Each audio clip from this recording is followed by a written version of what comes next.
Hello students, now we are going to continue with the alternating current. In the previous video we have seen the derivation of mean value of current and RMS value of current.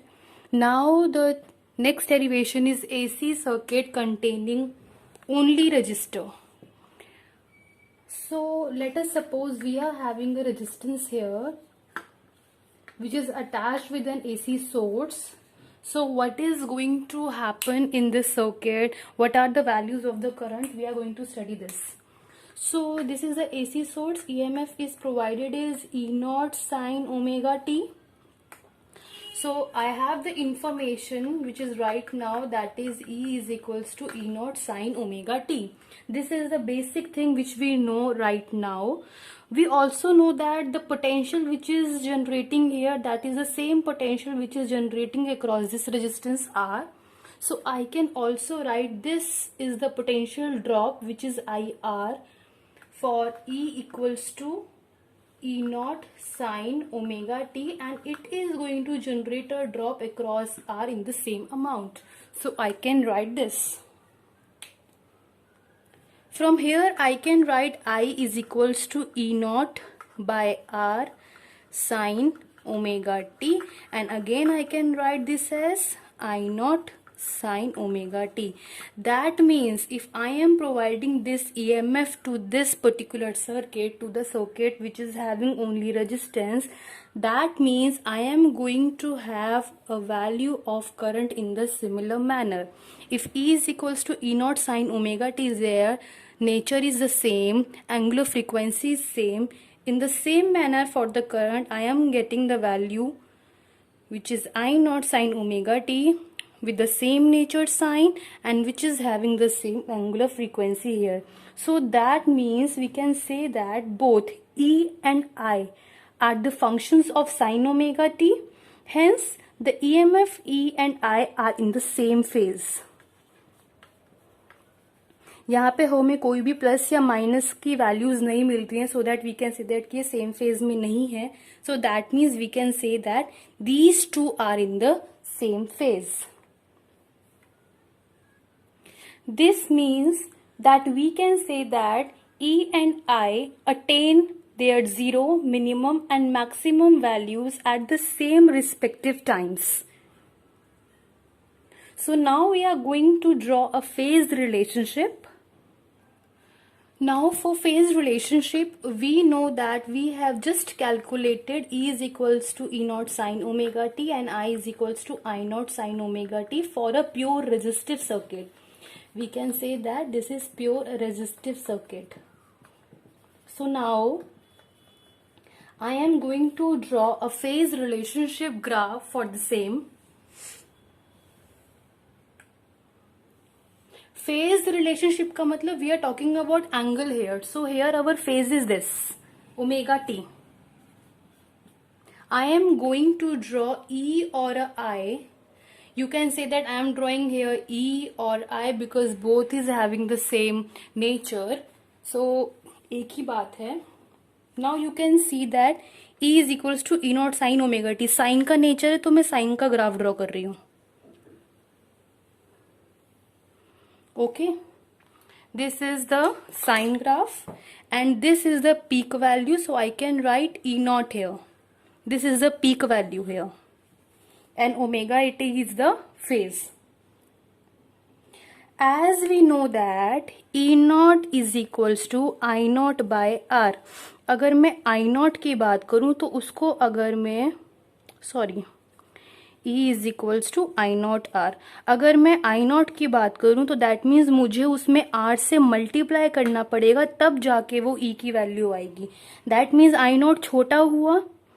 अगर हम इस I0 में इसका multiply कर रहे हैं, that means ये multiply होने के बाद E0 की वैल्यू देगा. इसका मतलब I0 हमारा छोटा है. कितना छोटा है? Divided by R times. तो दैट मीन्स इसकी जो पीक वैल्यू बनेगी वो E से छोटी बनेगी.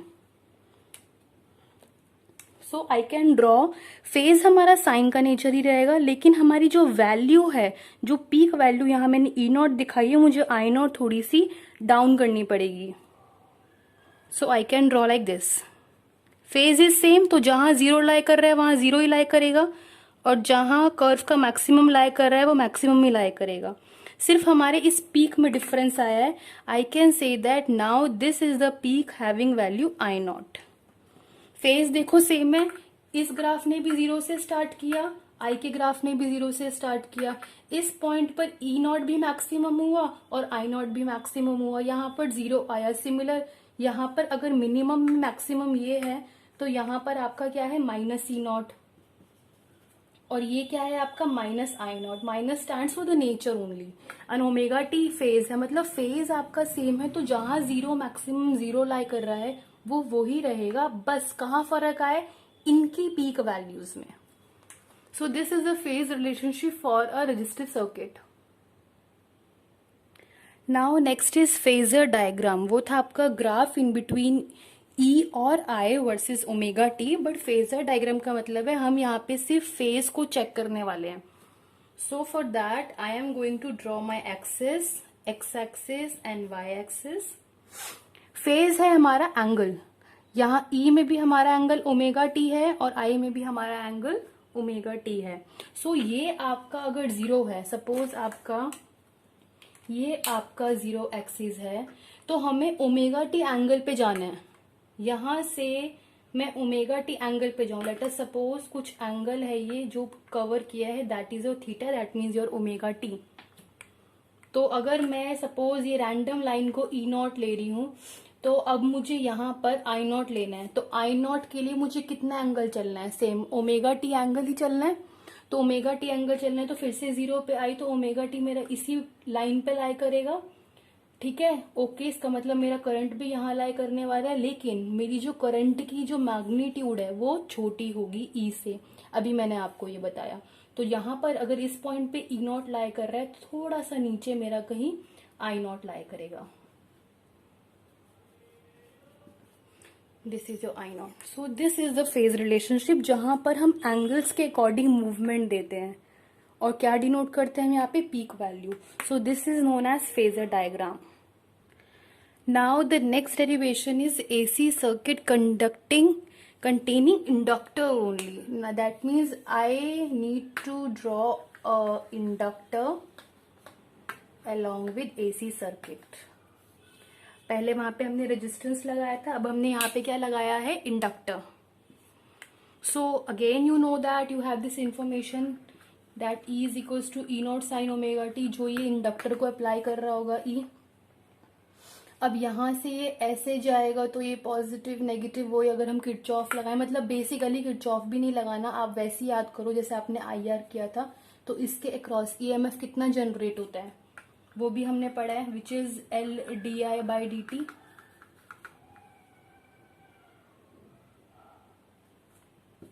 सो now I am going to compare these two equations.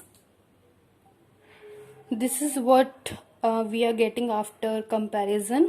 यहाँ पे नेगेटिव सिर्फ अपोज को शो कर रहा है, तो मैंने यहाँ पे नेगेटिव हटा दिया, because it is just to show कि इसमें जो भी चेंज होगा वो उसको अपोज करेगा, इसीलिए हम यूज करते हैं according to the Lenz law.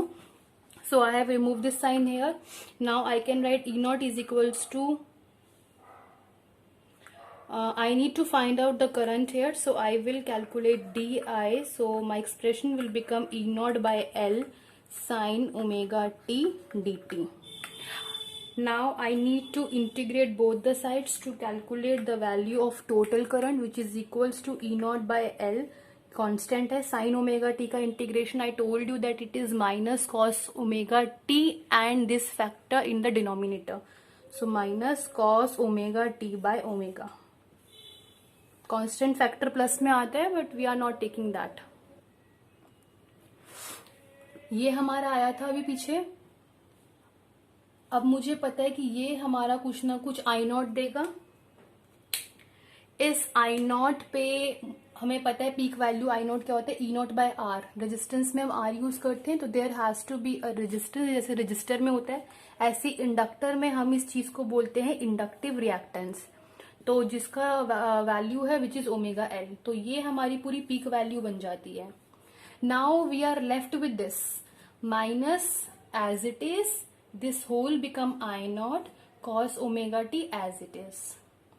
But अब मुझे इसको कन्वर्ट करना पड़ेगा into sine. Why? Because my alternating EMF is in the term of sin omega t and I have to compare this alternating current with this.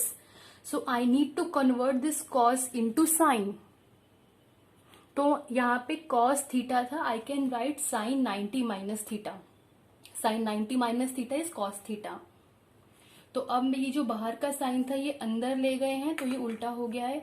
ये बन गया minus minus plus minus plus minus. You also know that minus of sine theta और sine of minus theta is same. So from this equation now I can compare it with this. यहाँ पर जो EMF का nature है वो है sign omega T, लेकिन यहाँ पे जो इंडक्टर के लिए करंट आ रहा है that is coming out to be omega t minus pi by 2. Minus pi by 2 का मतलब ये लैग कर रहा है, पीछे जा रहा है करंट. कितना पीछे जा रहा है? पाई बाय 2 से माइनस पीछे जा रहा है current. Now please understand this carefully. यहाँ पे मेरा इंडक्टर के लिए ई आया है E not sine omega T और हमारा आई आया है I not sine omega T minus pi by 2. अब हमें इसे प्लॉट करना है. सो सबसे पहले हम ई के लिए प्लॉट करते हैं. ओमेगा टी के एंगल पे है साइन. पहले हम नेचर प्लॉट कर रहे हैं तो साइन का नेचर है इट्स फाइन. तो मैं नॉर्मली साइन का कर्व बना दूंगी जो भी आपका ये आगे जाएगा. ये आपका कर्व बन जाएगा जहां पर ये है आपका पीक वैल्यू ई नॉट और omega T is the angle and the nature is sine. Now if I have to plot a graph of current so it's fine. हमें थोड़ा सा नीचे बनाना है, वी नो दैट. हम थोड़ा सा इसको छोटा कर देंगे ग्राफ को. साइन का नेचर होना चाहिए, साइन का नेचर रखेंगे. But now our angle is minus pi by 2, मतलब आपको पाई बाय 2 पीछे जाना है. तो if this is your zero, इसके पीछे जाना है आपको. यहां से आपका ग्राफ स्टार्ट होगा. फेज चेंज हो गया ना, बिल्कुल साइन का फेज है, ये चेंज हो गया पूरा फेज. तो यहां से आप स्टार्ट करो ग्राफ.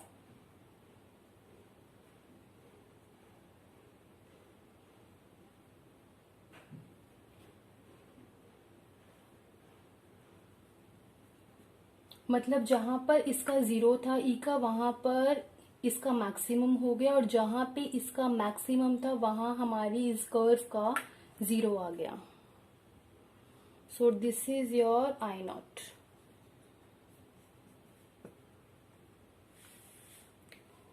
ये pi by 2 pi and so on. तो थोड़ा सा हमें पीछे जाना पड़ेगा. अगर यहाँ प्लस होता है तो हम जीरो से ऊपर से स्टार्ट करते ग्राफ. और देखो ये अगर आप ध्यान से देखोगे तो ये कॉस का नेचर आ रहा है. साइन 90 माइनस थीटा एनी हमारा negative of cos omega T को हमने कन्वर्ट किया है. If you remember this thing, ये आया है हमारा माइनस कॉस ओमेगा टी को कन्वर्ट करके. तो माइनस का मतलब ग्राफ को नीचे से स्टार्ट होना है और कॉस ओमेगा टी का फंक्शन दे रहा है, देखो जीरो पे मैक्सिमम. तो ये कॉस का ग्राफ बन गया, लेकिन in negative direction. Now it's time to understand the phasor diagram. ये हमारा जीरो है. यहाँ पे हमारा फेज नॉर्मल था which is omega T angle. तो ये जीरो है, ये जीरो है. यहाँ से हम ओमेगा टी एंगल पे चलेंगे तो यहाँ पहुंच जाएंगे. यहाँ पहुंच जाएंगे हम कहीं. If your angle is omega T, this will be your E not. Fine, इसमें तो कोई प्रॉब्लम नहीं होगी. इसमें क्या है, साइन का नेचर है. अब तो हमें नेचर प्लॉट ही नहीं करना, हम तो फेज देख रहे हैं. आई नॉट है, ठीक है, हम थोड़ा सा छोटा बना लेंगे. But now here is omega T में से माइनस पाई बाय 2. अब हमारा जो ग्राफ है वो यहाँ पहुंच गया है. यहाँ हमारा है ई का omega T, sine of omega T. लेकिन हमें ओमेगा टी से पीछे जाना है पाई बाय 2. तो यहाँ ओमेगा टी है, यहाँ से अगर आप 90 पीछे जाओगे तो वो यहाँ आएगा. इसका जो परपेंडिकुलर है, इस वाले का जो ये परपेंडिकुलर है दैट इज हियर. तो यहाँ पर आपका लाई करेगा कहीं पे आई नॉट. ये आपका आई नॉट है. समझ आया आपको? ये ओमेगा टी पे पहुंच गए. I is equal to I not sine omega T. Omega T यहाँ पर है. इससे आपको पाई बाय 2 नेगेटिव पीछे जाना है. तो यहाँ से 90 यहाँ आएगा. स्टूडेंट्स क्या गलती करते हैं, यहाँ पर रखा होता है यहाँ से 90 यहाँ बना देते हैं, नहीं हमें 0 से 90 नहीं चाहिए, हमें ओमेगा टी पे जाना है और वहां से -π/2 करना है। तो ये आपका बनेगा फेज रिलेशनशिप ऑफ या और phasor diagram of inductor. Now this is the third case, AC circuit containing capacitor only. This is the capacitor having capacitance C and this is the AC source. We know that E equals to E naught sin omega t is there. Now we again know that the potential difference which is applied across C is equals to the applied EMF. So I can write V is equals to E naught sin omega t. V is the potential across this capacitor. So we know that V equals to Q by C is there. Q is equals to CV. So I can write Q is equals to C. What is V? E naught sin omega t. This is your Q. This is your charge. Now if I have to find out the value of current, I am going to differentiate this. This is your Q is equals to C E naught sin omega t. Now I need to find out the value of current. So I need to differentiate this thing. So I can write I is equals to d by dt of this C E naught sin omega t. The derivative is going to be taken on the time axis or time. So this is your differentiation quantity. C E naught is the constant factor. Take it out from the derivative. C E naught d by dt is going to apply on sin omega t. What is the derivative of this? C E naught omega cos omega t. Sin theta is cos theta. This is the constant factor. In derivative we have to add this factor into multiplication. So I can mold a bit according to my condition. I know that E naught by R is there, something which is termed as a reactance or resistance. So I can write this omega c as 1 by omega c here, cos of omega t. Now I can say that yes, it's forming a peak value anyhow, where this is your known as XC, which is known as here capacitive reactance. ये आपका पहले वहां पे हमारा था omega L, जिसे हमने inductive reactance बोला था। ऐसी कैपेसिटर में जो हम एज अ रेजिस्टिव यूज करते हैं, that is known as capacitive reactance whose values is 1 by omega c. So now I need to convert it into sine again so that I can compare it with EMF. So now I can write I equals to I naught cos omega t as sine omega t plus π/2. So I can compare my equation with alternating EMF easily. Now it is plus π/2. That means in the capacitive case the current is leading by π/2. But in the inductive case, here we found out negative of π/2. That means there the current was lagging. Now it's term to find out the phase relationship or to draw the phase relationship. We know that these two are the equations for capacitance. Now I am again going to plot E equals to E naught sin omega t. So I am plotting normal graph, sine nature, having the peak value E naught. But now in the case of current, now it is omega t plus π/2. That means now I have to draw above from the graph. पहले हमने -π/2 में यहाँ से plotting start करी थी, और +π/2 से यहाँ से प्लॉटिंग स्टार्ट करेंगे. And we also know that the nature was cos. जहां पर उसका पॉजिटिव होगा वहां पर इसका नेगेटिव होगा.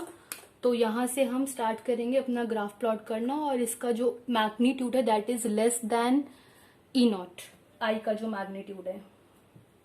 सो I am going to plot my graph little bit below. This is the nature.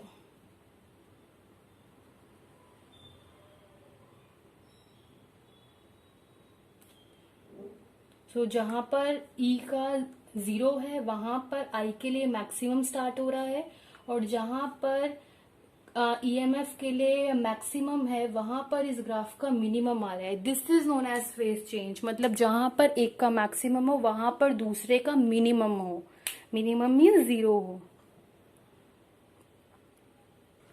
Now we have to draw the phasor diagram. We know that E is equals to E naught sin omega t, and I is equals to I naught sine of omega t plus pi by 2 this time, because the current is leading now in the case of capacitor. So again I am going to draw, this is my 0, यहाँ पर E है हमारा omega T में, तो this is our 0. यहाँ से चलेंगे हम ओमेगा टी एंगल पे हेयर. अब ओमेगा टी से आपको पाई बाय 2 प्लस में जाना है. आपका ये फेजर यहाँ लाई कर गया है, यहाँ से प्लस पाई बाय 2 पे जाना है. दैट मीन्स यहाँ से आपको 90 डिग्री पे जाना है, तो कहीं यहाँ आएगा. ठीक है, ये आपका पाई बाय 2 प्लस में गया, omega T plus pi by 2. तो इस वाली लाइन से यहाँ पर आपका जो है ये करंट का फेजर ड्रॉ होगा, और यहाँ पर आपका ड्रॉ हो गया ई नॉट, ईएमएफ का phasor. So please remember this. सबसे पहले ओमेगा टी पे चले जाओ. अगर आपका इंडक्टर है तो यहाँ से पाई बाय 2 यहाँ लाई करेगा इन दिस क्वाड्रेंट, और जब हम कैपेसिटिव की बात कर रहे हैं तो यहाँ पे प्लस पाई बाय 2 है, तो ओमेगा टी से आपको प्लस पाई बाय 2 यहाँ चलना है. तो आपका जो करंट का फेजर है वो यहाँ लाई करेगा. But always remember this, the magnitude of current is always going to less than the magnitude of peak value of alternating EMF. So we have discovered 2 new types of reactance which is occurring in C and in L. R का तो आपको पता ही है, normal R है. सो capacitive reactance एक तरीके का resistance offer होता है जो कि कैपेसिटर में होता है, और एक इंडक्टिव रिएक्टेंस एक तरीके का रेजिस्टेंस ऑफर होता है जो कि सिर्फ इंडक्टर्स में होता है. तो यहाँ पर XC होता है, XC की वैल्यू हमने पढ़ी, that is 1 by omega C, और ये आपका इंडक्टिव रिएक्टेंस है whose values is omega L. I can write XC as 1 by 2 pi FC, and here I can write XL equals to 2 pi FL. तो अगर हम यहाँ देखें तो XL जो है वो प्रोपोर्शनल है L के. That means if I am going to plot a graph between XL and L तो स्ट्रेट लाइन ग्राफ आएगी. But here if I am going to see the variation of XC and F, ये inversely proportional आ रहा है यहाँ पे, that is inversely proportional. तो अगर मैं यहाँ पर XC और F का ग्राफ प्लॉट करूंगी तो ये कुछ ऐसा आएगा, और XC और 1 बाय F का प्लॉट करोगे, XC एंड 1 बाय F, तो ही डायरेक्टली आएगा, क्योंकि ये पूरा का पूरा फैक्टर ले लिया ना आपने, तो वो तो स्ट्रेट जा रहा है डायरेक्टली. लेकिन अगर आप XC और नीचे डिनोमिनेटर का ले रहे हो तो ये इनवर्सली प्रोपोर्शनल है, तब ये पैराबोला नेचर शो करेगा. So till here we are considering this derivation till here. In the next class we are going to study about the combinations of a capacitor. अभी हमने R अलग पढ़ा, L अलग पढ़ा, C अलग पढ़ा है. Now in the next class we are going to study about the combinations. कितने combination हम बना सकते हैं, R, C, L, R. So now I am concluding my video. Bye.